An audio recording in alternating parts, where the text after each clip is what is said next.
Good evening, hello, and welcome everybody to this very first edition of Brave Young Minds. Thank you so much for being here, guys.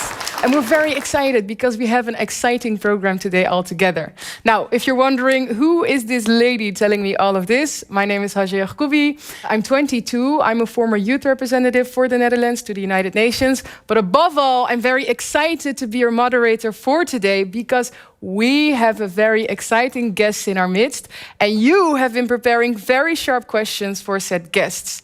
Now, before we go over to our guest and we welcome him, I actually also want to start off by thanking Alexander Mouret and the Brave New World Conference for organizing this event here at Naturalis in Leiden, which is even more special considering that Leiden is this year's European City of Science. And now, when we speak about science, when we speak about all of that biodiversity, the evolution of human beings, I don't think that there is a better person to have in our midst than our very first Brave Young Minds guest. So I want to give a very warm welcome to none other than historian, philosopher, and best-selling author, Professor Yuval Noah Harari. Can we get a round of applause, guys? Welcome. Hey, thank you. Good to see you. Thank you so much. Very nice to have you here, Professor Harari. Great. Thank you for inviting me. It's good to be here. Yeah, and I mean, it's also a super exciting time because you have published many of the best-selling books around there. I mean, Sapiens, Homo Deus, but you have a new exciting book, and I actually want to start with that one before we get into the questions that the children have prepared for today. The book, it's called Unstoppable Us, How Humans Took Over the World. We can actually see the Dutch edition here in the back. But I wanted to start off by asking you, I've read up a bit about the book, and I've read that you have said that Unstoppable Us is the book that you have wanted to read when you were a kid. Yeah. Is that also the reason why you wrote it? In a way, yes. It's kind of a present to my young self, but it's too late. I mean, I'm 46, so it's... You're still young at heart. Yeah, but... really, the reason for writing it is because I noticed that I don't know how it is here in the Netherlands, but in many parts of the world, certainly in my country, in Israel, young people, they are not taught in school the history of humanity, the history of the world. They are taught mainly the history of their country, their people, their religion, which is important, but it's not enough to understand who I am and what is this place and what is this life. Starting from things like football, which I like, and which was not invented in Israel or by Jews, it was invented by the English. It's part of who I am, but you need to know more than the history of Israel to know about football. And if you like chocolate, so it was discovered or prepared for the first time more than 4,000 years ago in Central America by the Olmecs and other people. And if you like your chocolate sweet, so you need sugar, and sugar comes from New Guinea. So you have to thank the Papuans for domesticating sugar for all of us. Yeah. Or maybe blame them, I don't know. But if you like it, you thank them. And if you go even deeper inside who we are, you want to understand love, or you want to understand fear, then it wasn't invented by any human group. It's much, much more ancient than humans. If you really want to understand why we are afraid of things and why we love our family or our parents or our friends, you need to go beyond humans to animals. This is the result of millions of years of evolution. Yeah. You need to understand that humans are animals. Right. So the book is a kind of introduction to who we really are deep down. So it really touches upon this sense of identity, right? It's almost as though, and correct me if I'm wrong, but as though you're saying we should break it free from like these boxes that if we don't teach children where, all these things that they like that are part of our identity, whether it's chocolate or football, as you say, where it comes from, then that is such a narrow view on, our identity as humans. Yeah, if you think, again, our group identity is very important, but it's not the whole story. If I just think, the only thing I need to know about myself is that I belong to this group of people, which is the best in the world, then I actually understand just one part of me. I'll never be able to understand who I really am. If the only thing I know is the story of my group and not the story of humanity, or the story of even beyond humanity, of what animals are. Yeah. then that doesn't fit the entire broader perspective. Yeah. Hey, and maybe just quickly, you mentioned sweets. Who likes sweets? Can I see hands in the air? Okay, but who of the people in the room that like sweets knew that it came from New Guinea, is what you said? Sugar cane. Right. Sugar cane. cane Okay. from New Guinea. Who knew that? Okay, we have one very, very, very smart-minded person. And over there as well. Okay, cool. But indeed, okay, I don't know it either, and I like sweets a lot. But indeed, it shows the importance of going back into that story. Now, I think what underlines also all of that is curiosity. And I think we have very, very curious minds in here because you've all submitted questions. And I think we should just start off with the very first question that has been submitted by Nayara. Nayara, please go ahead and ask your question. Do you think humans are able to live in harmony with nature? Do you think humans are able to live in harmony with nature? In principle, yes, they are able. We are not doing it. So it's not that it's absolutely impossible, but it's difficult, again, because of who we are. One of the reasons it doesn't work so well in the Dutch version, but that I named the English book Unstoppable Us, is because humans are really our species, our kind of animal. We are unstoppable in two senses. On the one hand, we are more powerful than any other animal. No animal can stop us. Not the lions, not the whales, not the elephants. We are much stronger than them. And the other thing is that we also have difficulty stopping ourselves. No matter what we achieve, no matter how much power we have, we always want more. Or we tend to want, nothing really satisfies us for long.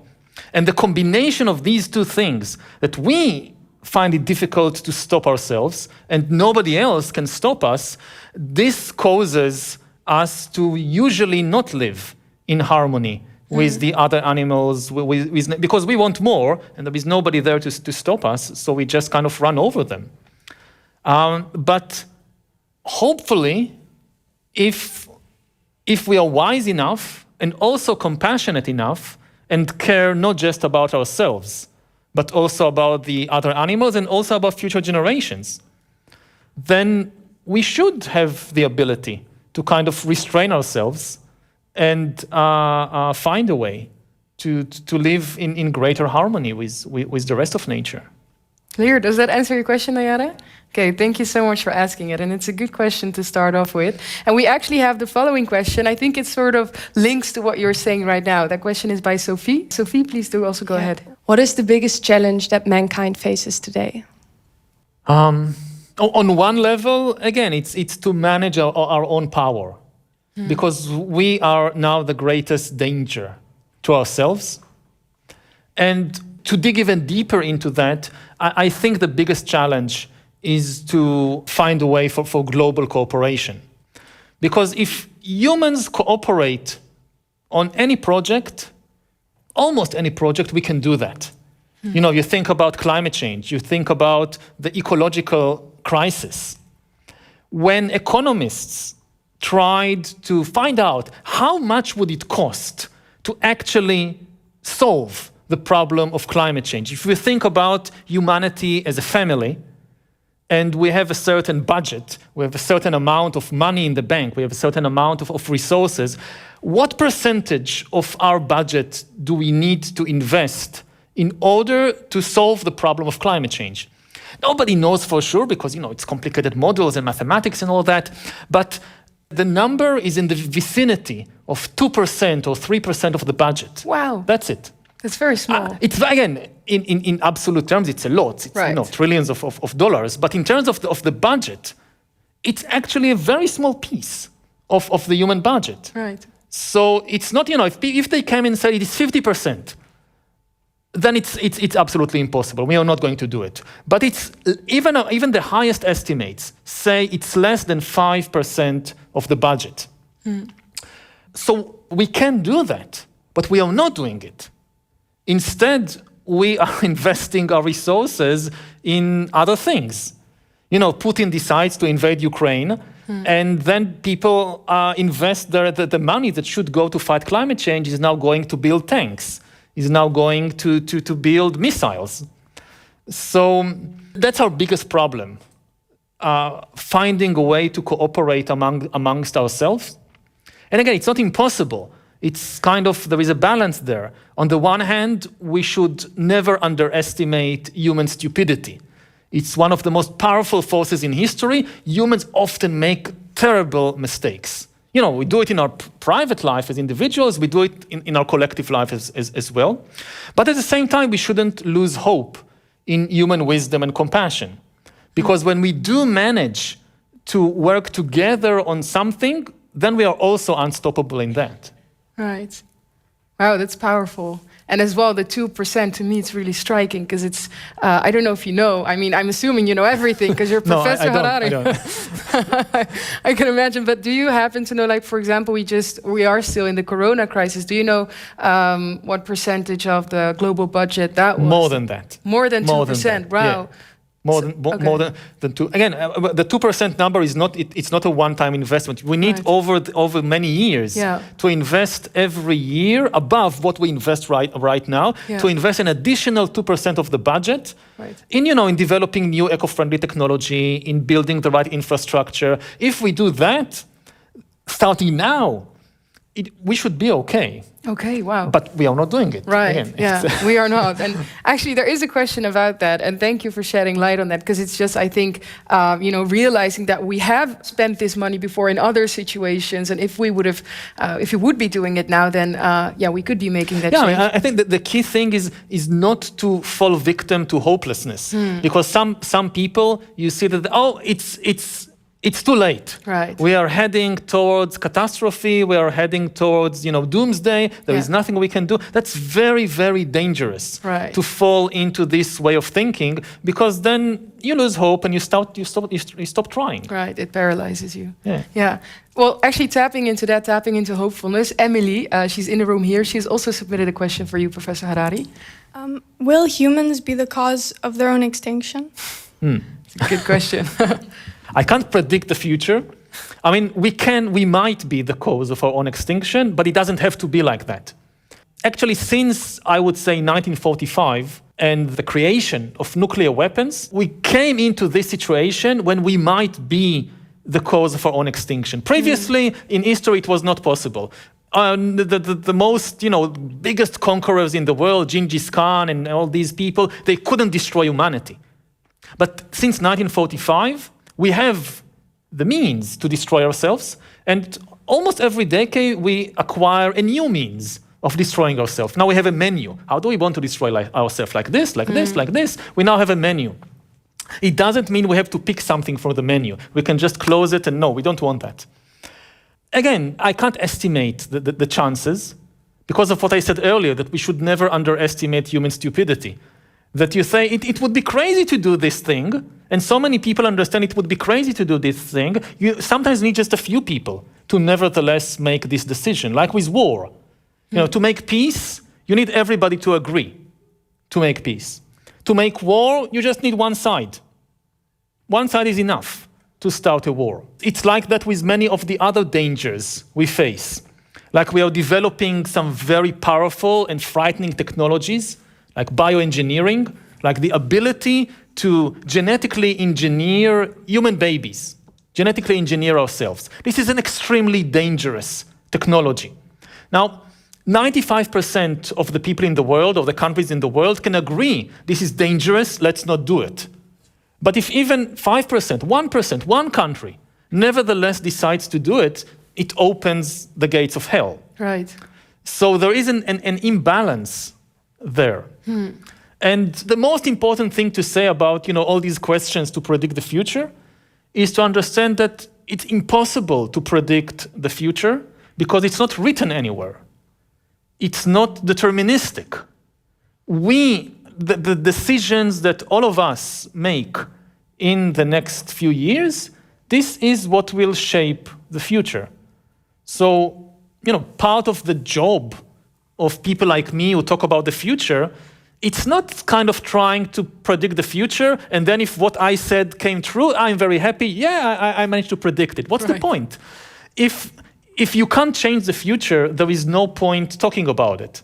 The whole point of talking about these big dangers we face is because we can still change the way we behave, and then this danger will not come true. Right. So it's more to prevent catastrophe. Like you talk about dangerous scenarios, not in order to be very happy when they when you're materialize. Right, when you're proven right, I was right, but to prevent them from happening. And then people will say, you were wrong. Yeah. But that's the good position to be in. Yeah. Cool. Thank you, Emily, also for your question. Professor Harari, if I may ask one thing. The title of your book, it's also Unstoppable Us. And on the one hand, if I hear you correctly, it can be a blessing because we are unstoppable. And if we cooperate, we can do so much. It can also be a curse. Absolutely. Because we are unstoppable, perhaps in our greed and many other things. I've heard you mention more than once now compassion and kindness towards each other as fellow human beings.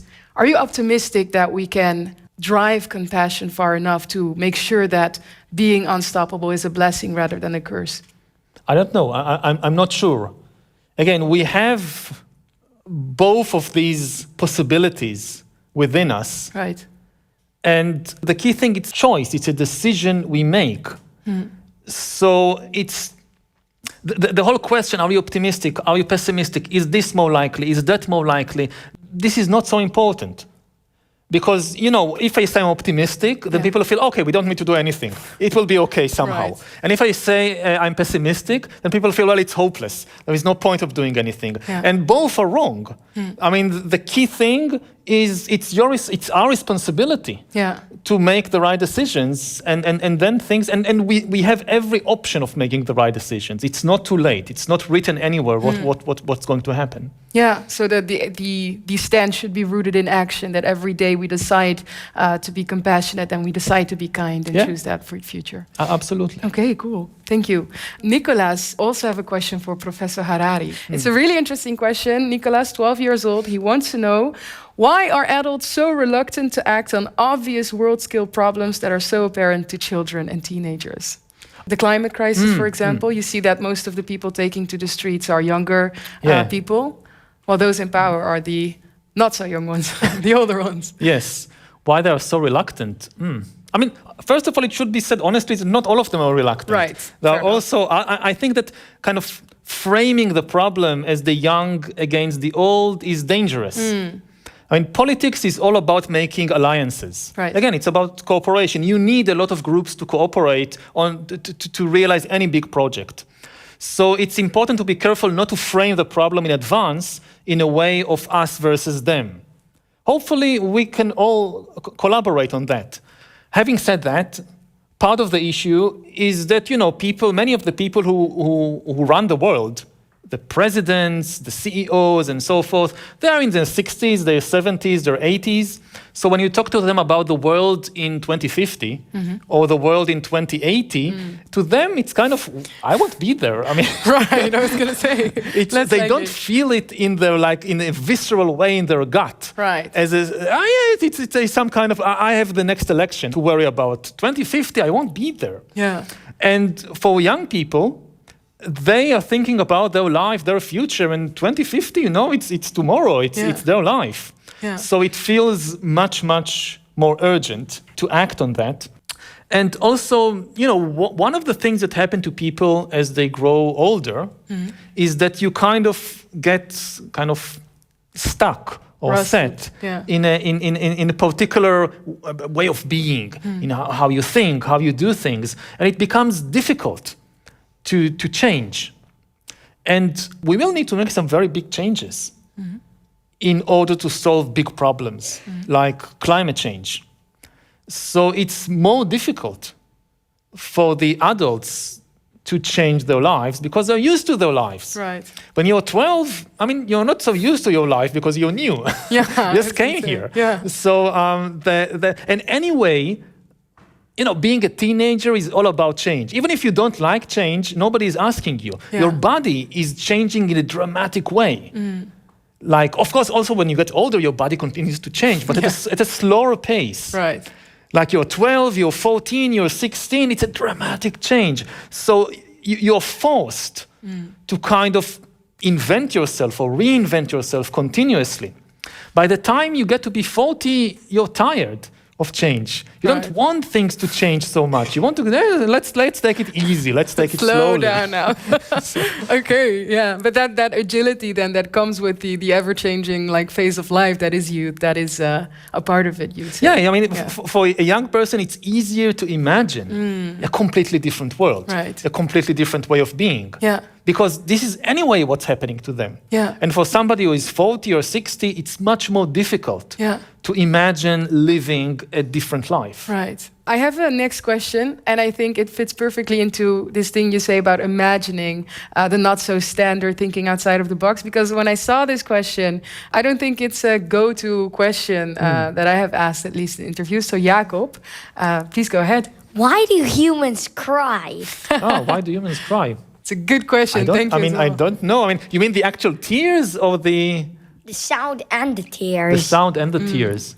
I asked this question because my little sister, cries a lot. So it was quite easy coming up with it. Oh, nice. That's at the top of your mind daily then.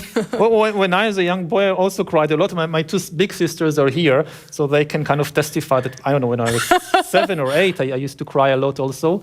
I really don't know. I mean, I think the thing about science, the beautiful thing about science, is that if you don't know something, even as a big professor, it's perfectly fine to admit you don't know. And then you go and do the research. And the research is not just Google it, it's actually do the research. Right. And my guess is that we are not the first animal that cries. That if we do the research, we find that at least some of the mechanisms, some of the patterns of crying, including the sound, including the tears, we have in common with other animals, other apes, other animals. And what are the kind of deep reasons that we have this? So, one option is at least the sound of crying is to alert others to our distress. Humans are social animals, and especially when you're little, then you depend on the grown-ups, certainly on your parents. So if you're a little boy or a little girl and something bad happened to you, so you want your parents to know. And so you cry. so they come. If they don't cry, they don't know. Right. I would imagine this is just a hypothesis. I'm not sure if it's true. But that solitary animals that don't live in groups, they probably don't cry. Ah, okay. I mean, because what's the point? Because there's no social function. I mean, if I live alone if I'm this kind of animal that I live alone in the forest, and I don't know, I stepped on a rock, a very sharp rock, and I hurt my foot, and I cry. What's the point? Nobody would come to help me. Some tiger would come and eat me. So maybe they like very stiff. Right. So maybe, Jacob, your sister just, maybe next time when she's crying, you should give her like a really big hug so she knows she'll be okay. But maybe I can ask you, why do you think that humans cry? To draw attention. Okay, fair enough. Yeah. You guys are in alignment on that. Yeah. Okay. But again, to draw attention is not necessarily a bad thing. Yeah. It's not like, sometimes we do it on purpose to draw attention. Sometimes we really need the attention. Yeah, that's a good point. And thank you, Jacob. I really liked that question when I read it first. So thanks for that. Katja has another question that she wants to ask. Why were the men's and women's rights historically not equal? Right. So why were men and women's rights not equal historically? Well, we know that in most societies, at least big societies, kingdoms and empires and big societies, there was a huge gap in rights between men and women. In many societies, girls and women, they couldn't go to school, they couldn't go to university, they couldn't be doctors or teachers, or certainly not presidents and political leaders. In many societies, women were simply considered the property of men. Like a man has a horse and he also has a woman. And this is one of the biggest questions in history. Why was it like this in so many societies? And again, the answer is we don't know for sure. This is something that I actually did read a lot about. And still, at least personally, I can say I didn't read a very good answer. Many people think that, well, this is obvious. It's because men are physically stronger. But apart from the fact that this is not always true, it's only on average, many women are physically stronger than many men. What is more important is that in human societies, social power doesn't depend on physical strength. If you look at the most powerful people today in the world, whether it's in politics, like the President of the United States or China, if you look in business, like the CEOs, the chairpersons, the managers of the big companies, you look at religion, like, I don't know, the Pope, they are not the strongest people around. You don't get to be president of the US or Pope of the Catholic Church by having this boxing match. And, you know, the Pope Francis, he managed to knock out all the competition and he became Pope. It didn't happen like that at all. To really reach to the top, in most places, you need social skills. You know, even in criminal gangs, the big boss is usually somebody in his 50s, 60s, who rarely actually gets into a fight. He gets much younger and stronger men, usually men in their 20s, to do the fight for him. So it's social skills. And there is no reason to think, there is no evidence that men have better social skills than women. Actually, many people think it's the other way around, that women actually have better social skills. So why men reach to the top? We don't have a good theory yet. We keep researching it. It's one of the biggest riddles of human history, I would say. That we have. Yeah. Gotcha. Maybe I can ask you the same question. Do you know why? Or do you think it's Do you have a theory? Yeah. Well, I never actually thought about it. I mean, it could be because, it's physical strength. You also always see that most presidents and CEOs are men, and most scientists are also men. Right. So it could be that, I don't know, some personality traits that are very, helpful have men, or they just do it better, something like that. Or they pick their male friends to enter in. They're like, only you can.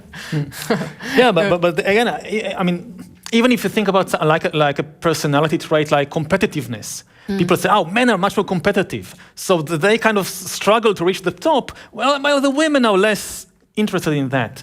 I'm not sure if it's true. Some people say it. But even if it is true, then it should have been the other way around. Because again, the real power of human beings is cooperation. And somebody who is very competitive and thinks only about himself, and I want to reach the top, and everybody else I should be left behind, this kind of person, he's not good in cooperation. So again, whether it's science or whether it's politics, in the end, it's always about cooperation. You don't win the Nobel Prize in chemistry or medicine or anything by doing everything by yourself. It's impossible. You need to cooperate with other people. And you don't become prime minister, again, just by kind of beating everybody. You need to build a coalition of supporters. Right. You need a lot of friends. So just being competitive, that's not enough. Actually, the qualities that are, again, I'm not sure if it's true, but they are often associated with girls, with women, the ability to compromise, the ability to see things from the perspective of somebody else. Instead of being so focused on me, thinking, wait a minute, how does they see the situation? Right. This is actually the key to having good social skills. So it's really a big mystery what's happening. It is. Now I'm actually even more curious. So thank you so much for that question. I think there is a suggestion there of what could be the answer. Of Jacob. Well, maybe it's because social status is often inherited. So maybe it was in older societies where physical power actually meant dominance, that eventually just the sons of the sons of the sons just became king, and then it became tradition. That's a good option. Yeah. That is a very good option, Jacob. So actually, maybe it's something in the situation not today, but in the situation 1,000 years ago, 10,000 years ago, then we got stuck with it. Yeah. It's a remnant of it. That could be, even though again we saw so many revolutions in history. So what gave this a staying power? And again, you think about something like the Catholic Church. I mean, it can't be just inheritance, because the Pope, maybe some of them have children, but they're not supposed to have children. Right. So it's not like that they pass it to their kids. Eventually, it probably just became tradition. Tradition, So yeah. Well, that's the best theory we've heard I so was far. going to say, if we have anything, we have Jacob's theory, so thank you. We need to do more research on Yeah. that, but that's a very good hypothesis to start a research. True. Professor Harari, you might want to team up with Jacob for that one if you go into research. Just a suggestion here. Cool. Hey, we have another question as well from Victor. How do you think the war in Ukraine will continue on from this point? How do I think the war will continue? I hope it will end as soon as possible. Right. Ultimately, again, it's a decision of one person. If Putin decides to end the war, that's it, the war is over. It's actually a very rare case in history that the war really came out of the decision of just one person.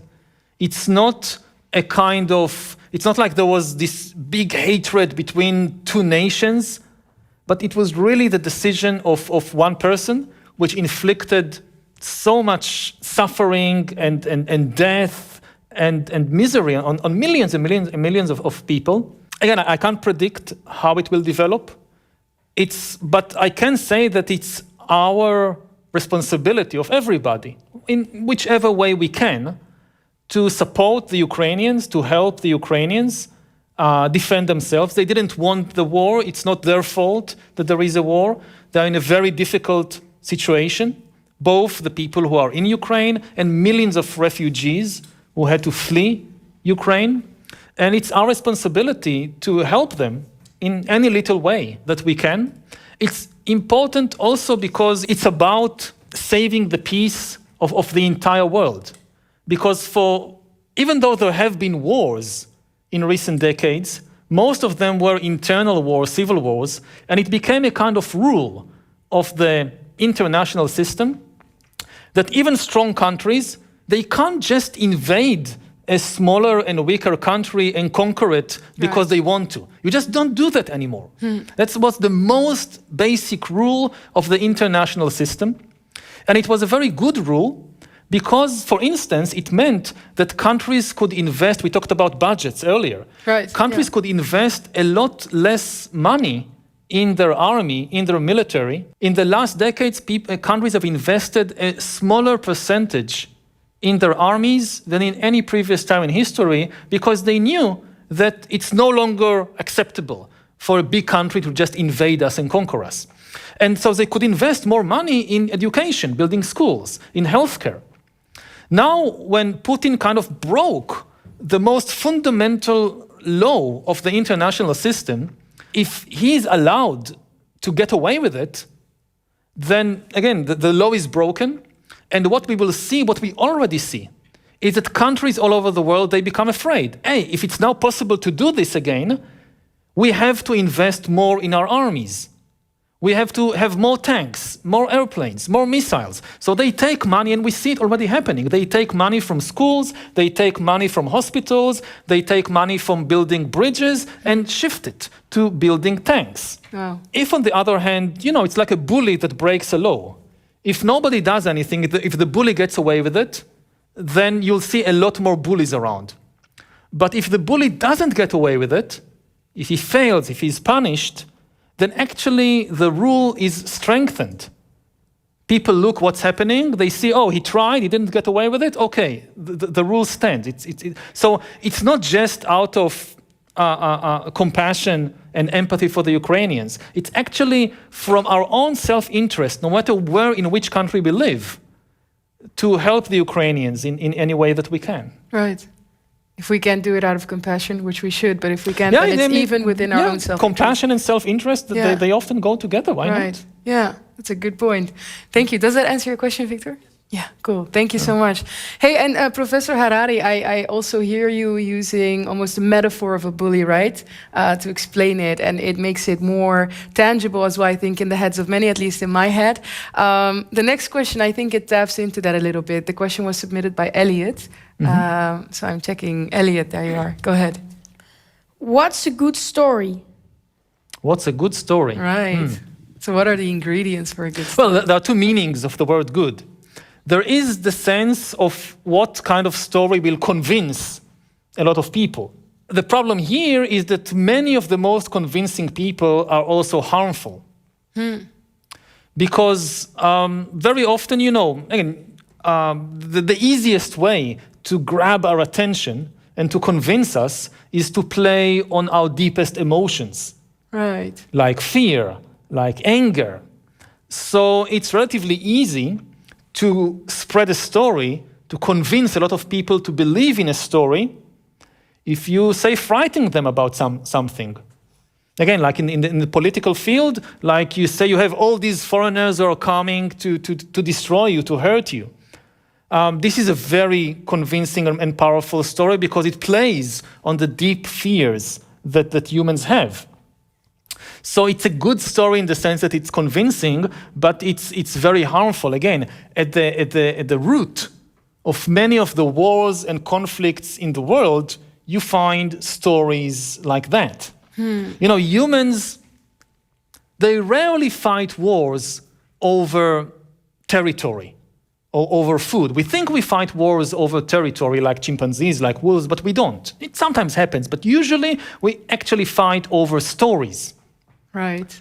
That we have enough land to build houses and to feed ourselves, but there is a story that people tell us about whether it's a fantasy about some magical place that we must have, or it's a frightening story about foreigners are coming to harm us. And most of the wars are actually about these stories. They are not about that you really don't have enough land and you must go and conquer somebody else's land. So really good stories are not just the ones that convince people, it's the ones that actually help people, that actually make the world better. So my test of a good story is what is the impact of this story on suffering? Like the most basic level of reality, of what is there in the world, I would say that it's always, no matter what you're dealing with, what you're engaged with, it's always good to ask, who is suffering? Like if I'm telling a story, if I'm convincing a lot of people to believe in some story, does it cause anybody to suffer? And if it's the case, then at least we need to listen to these people. Right. Tell us how our story is harming you. And how does it look from your perspective? And if it does cause some people to suffer, the good thing about stories is that we can always change them. Right. We can't change the laws of physics or the laws of biology. Even if they cause a lot of suffering, what can we do? We didn't invent the laws of biology. Like there are viruses, there are pandemics, lots of people suffer. We didn't invent these laws, what can we do? But with a story, if this story, like the question earlier about the status of men and women. Yeah. So one of the reasons for the huge gap is for thousands of years, people told the story and believed the story that men are better than women, that boys are better than girls, and girls shouldn't go to university, and they can't be priests, and they can't be presidents because they are less intelligent, they are not brave, they cry all the time. How can we rely on them? Yeah. It was just a story. And it caused immense suffering to billions of people. And the good thing is that if it's just a story, we can change it very quickly. It sometimes takes just a few years to change a story that people believed for thousands and thousands of years. And today, again, when women in much of the world, they can be presidents, they can be scientists, they can be judges or journalists, and we look back, not 1,000 years, but 100 years when this was not possible, and we say, how didn't people realize what the truth is? Yeah. So looking back, it's very easy to see how everybody was just kind of entrapped within a story. But when you're in it, it's very difficult to see that this is just a story somebody invented 2,000 years ago. Why do you believe it? People feel that it's the reality, it's the truth. And how do we make space for that? Because indeed, you touched upon the point of fear, right? And almost maybe the fear for scarcity, fear of the unknown. As you said, it's one of the deepest, I think also oldest emotions of mankind. How do we push away the fear in people and make space for them to understand the suffering they may inflict on others through them believing that rhetoric? One thing which is very important is also to listen to them. The people who are frightened, very often, they themselves, there is something that really frightens them, or they feel in some kind of stress or problem. And so it's also important to listen to them. Right. Otherwise, they feel that you're dismissing them. So we need to be open also to that. And I think one of the most basic skills, because humans are such good storytellers, and we rule the world really because of our ability to tell these stories and to convince millions to work together. One of the most crucial skills for a human being is to be able to tell the difference between reality and fiction, which is much, much more difficult than sounds at first. Because, again, we kind of live inside the dreams of dead people, inside the stories that were invented hundreds, sometimes thousands of years ago. And it's so difficult to see that this is not reality. This is just, take, for example, something like money. Right. Like we are surrounded by money, and it's so important. And to understand, money is just a story somebody invented. Somewhere in the past. Yes, Story very important. Like maybe the most powerful story ever invented is not about some god, is not about some zombies or vampires. It's about money. Just, and it's actually harder for adults. Like you lived your entire life running after money and wanting to have lots of money in the bank and paying for everything with money, and to stop and think, what is this thing? Yeah. And to realize it's nothing, it's just our imagination. Right. Something like a fruit, like an apple and a banana, you can actually eat it. It's not a story in my mind, a banana, it's a real thing. But when I go to the market and I give somebody an euro and I get back a banana, what is this euro? Right. This is just a story somebody invented. It has no objective value. Right. You can't take a euro and eat it. You could, but you shouldn't. Yeah, it's not. I mean, actually, most euros today are not even paper money or coin. It's digital even. It's digital. Yeah. So it's just digital code. Yeah. Like I work for the whole month, and at the end of the month, what do I get? That somebody shifts some digital code from this file in the computer to that file in the computer. Yeah. And I'm still willing to work for it. Why? Because for some strange reason, everybody else is accepting it. Right. Like if I now want to buy a banana from you, I just transfer to you some of this digital code, and you give me the banana. I will take it. Yeah. So what's happening here? Yeah. It's kind of this huge story that everybody believes. I believe it because you believe it. Yeah. You believe it because everybody believes it. But the thing is that we can change it. Like people ask, how is it that some people, they have, $100 billion, and other people have nothing? This is not because of the laws of nature. Yeah. This is because this is the way we tell the story. If we don't like it, we can just change the story. Right. But that's a good point, right? Because it's about being intentional about it, that even if we still accept it, at least we remain critical, because we acknowledge that indeed, unless we realize that it is indeed a fictional story from the past, we will see it as reality. And indeed, if you see it as reality, you're not remaining critical, you're not reanalyzing about it. Yeah, you say, well, this is just the way the world is. What do you want us to do? True. Hey, and we have time for one final question, which is the last question that was submitted by Jasper. So Jasper, please go ahead. Does technology make us happier? It's a good question. Does technology make us happier? It can, but not necessarily. Again, it depends on us, what we choose to do with the technology. Like, for instance, I met my husband online on the internet like 20 years ago, and it made me very happy. So I'm happy that you have these engineers who created this technology that enabled me to meet him. But other kinds of technology can be extremely harmful, from nuclear bombs to, again, the dangerous use of genetic engineering. Or, if people now try to create, there is a war, and so they say, okay, we have now this AI, artificial intelligence, let's create robots that can fight for us. And people are working on that, on creating killer robots, autonomous weapon systems. This is extremely dangerous. Yeah. So the technology itself doesn't tell us what to do with it. Even a much simpler technology, you think about a knife. You can use a knife to murder somebody.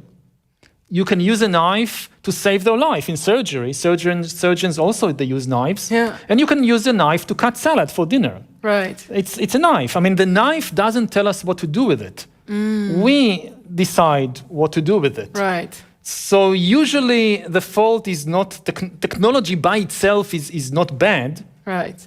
It's what people choose to do with it. There is one difference, and maybe we'll end with that. Now we are creating the first technology in history which can make decisions by itself, Right. and this is extremely dangerous. That's the really big thing about AI. Oh, everybody's talking about AI. It's because of that. Because, even an atom bomb, it can't decide where to blow up. You always must have humans telling the atom bomb, you blow up there. But artificial intelligence is the first technology in history. It can make decisions by itself. Right. And that this changes is a game changer.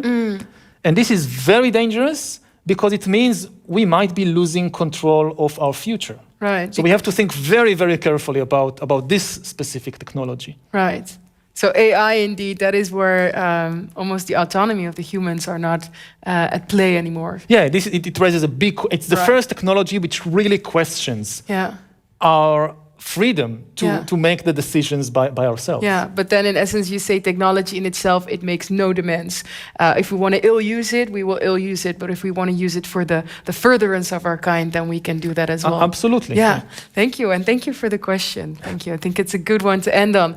Now, guys, thank you so much for submitting all your questions, for being sharp, for listening, for answering back. I think we have a very good hypothesis at the end of the session, thanks to you, Jacob, so that's good to see. And of course, a very, very, very big thank you to you, Professor Harari, for being willing to be here, sharing all these insights, answering the questions, but also acknowledging when we don't know the answer. I think that's the beauty of it, right? Yeah.